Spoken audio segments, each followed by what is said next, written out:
Kala TV wechegi ikeloni kodan Brenda Agenyo inyalo luwowa e mbui marwa kaka mano mar Facebook Kala TV Live, mano mar YouTube Kala TV, mano mar X @Kala TV, kachiel koda mano mar TikTok Kala TV, kama bende nyalo yudo wechegi kachiel koda chenrowa mamoko mathoth machiegni. Wachako gi wechego eko mag thieth, kama bende koro to jatend duol ma ochung' ne tuochego eko malandore kata migambo kowuok kuom ng'at achiel kadhi kuom ng'at machielo, mano migosi kata Laktar Andrew Mulwa ogolo kwayo makende ne josiasa e pacho kaeri mondo miyo yo were koda kaso e wechego eko mag siasa e wechego mag ngima mamulo ngima oganda.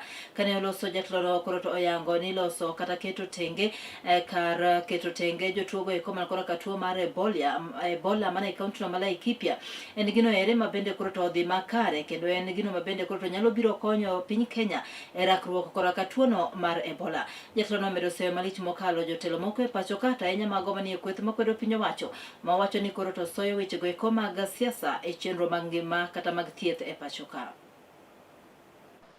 Leo Ebola si lazima ipate mtu ambaye ako na nyuki ama ako Kilifi, inaweza pata hata mimi. Ni kweli si kweli? Na ile jambo ya muhimu ni wakati umepata Ebola ama ugonjwa wowote, ukuwe kuna zile hospitali ama facilities ambazo zinaweza kukusaidia, whether ziko hapa Makueni, ziko Kitui, ziko Machakos. Ugonjwa ukitokea, ni jukumu la serikali kuwa imejiprepare na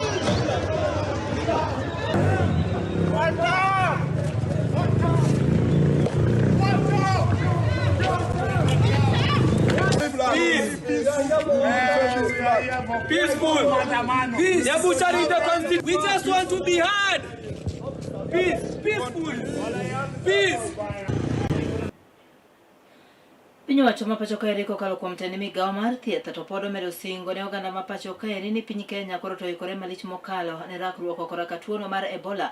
Porno ni tuono odonjo e pacho ka. Mago gin wechego mabende nowachi koda ka jagoro mongirore tend migawo no mar thieth Mikai Mary Mudhoni, mabende ogolo kwayo makende ne jochiw thieth duto e pacho kaeri mondo mi one ni oikore moromo. Porno ni tuono odonjo e pacho kaeri e yorego eko ma ginyalo rakore godo koda ka tuono mar geng'o ne landruok mare. E seche nogo bende Mikai Mary Mudhoni koro to yango ni kata kamano onge jatuo moro amora ma oseyangi ni koda ka tuono mar Ebola e pacho ka.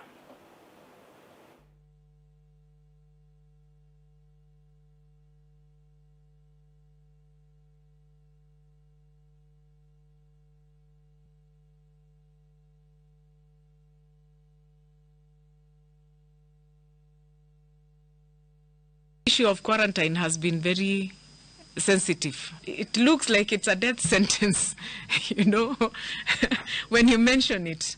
But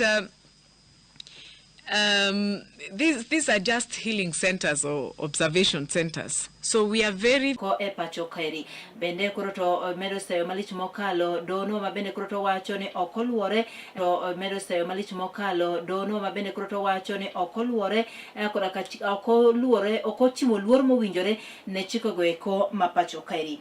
Ama ibiro kaluore koda ka thicho oko mare manotimore higa mar 2024 kama bang'e to jatlono yande no dhi nyaka doho ka omako bura ka okwedo godo thicho mare oko kama noyango kanyo ni no thiche ataro mar chike mapacho kaeri. Kata kamano odiochieng'no eko manyoro do koro to nong'ado ni thicho mare notimore e yono maler kendo koluore koda ka chike mapacho ka.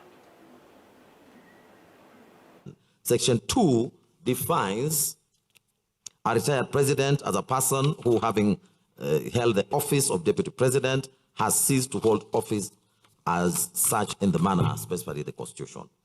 The interpretive question that arises is whether a deputy president who ceases to hold office by reason of when the Senate declined to allow the adjournment, that is in itself is a vindication of His Excellency Gachagua. We, however, hasten to add that the violation does not have the effect of quashing the Senate's resolution to impeach His Excellency Gachagua for precisely the same reasons we have provided with respect to the finality of the impeachment process.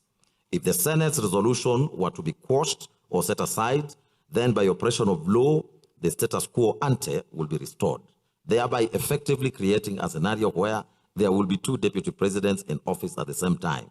The impeached deputy president, reinstated by judicial fiat, and the successor duly appointed under Article 149, sub-Article 1. We have no doubt that Kenyans did not intend such scenario, and the Constitution does not. These are now the final orders.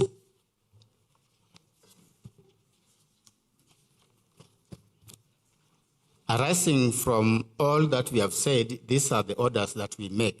1, the prayer seeking to quash the resolution of the Senate to impeach His Excellency Gachagua is hereby declined. 2, a declaratory order is hereby issued that His Excellency Gachagua's fair trial rights were in the public nature of these proceedings. And lastly, for the avoidance of doubt, any prayer not expressly allowed herein is accordingly disallowed. Familia mar japuonjre moro mabende nachielo kuom jopuonjre go eko KMTC mapacho kaeri koro to yuago ratiro mano bang' ka wuodgi nowito ngimane e yono eko ma ok ler kaluwore koda ka familia no wuodgi iwacho ni nodhir kowuok e nyamburko no ero mar matatu mating'o jowuoth koda ka kondakta kama bang'e to ne giringo ma gilal nyaka sani. Kata kamano obila koro to yango ni gisechako timo nonro matut kendo gitimo apedha mager ne kondakta no kaachiel koda ka jariemb nyamburko no mabende pok omaki nyaka sani. Obila bende koro to yango ni gisemako ji ariyo ka otudore koda ka nek makamano. Familia no koro to dwaro mondo mi obila otim duto manyalore mar neno no maki kendo kaunego nobo mager. Nawasi mtetee mtoto wangu.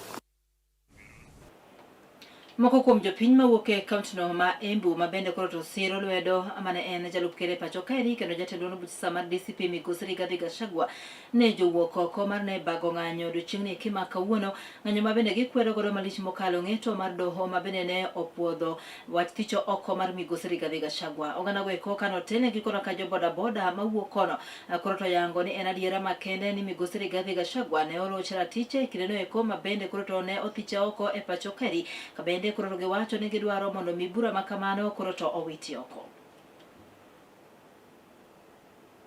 Kwa kauli moja tunasema na Kenyans popote walipo, all the counties will initiate the process of recall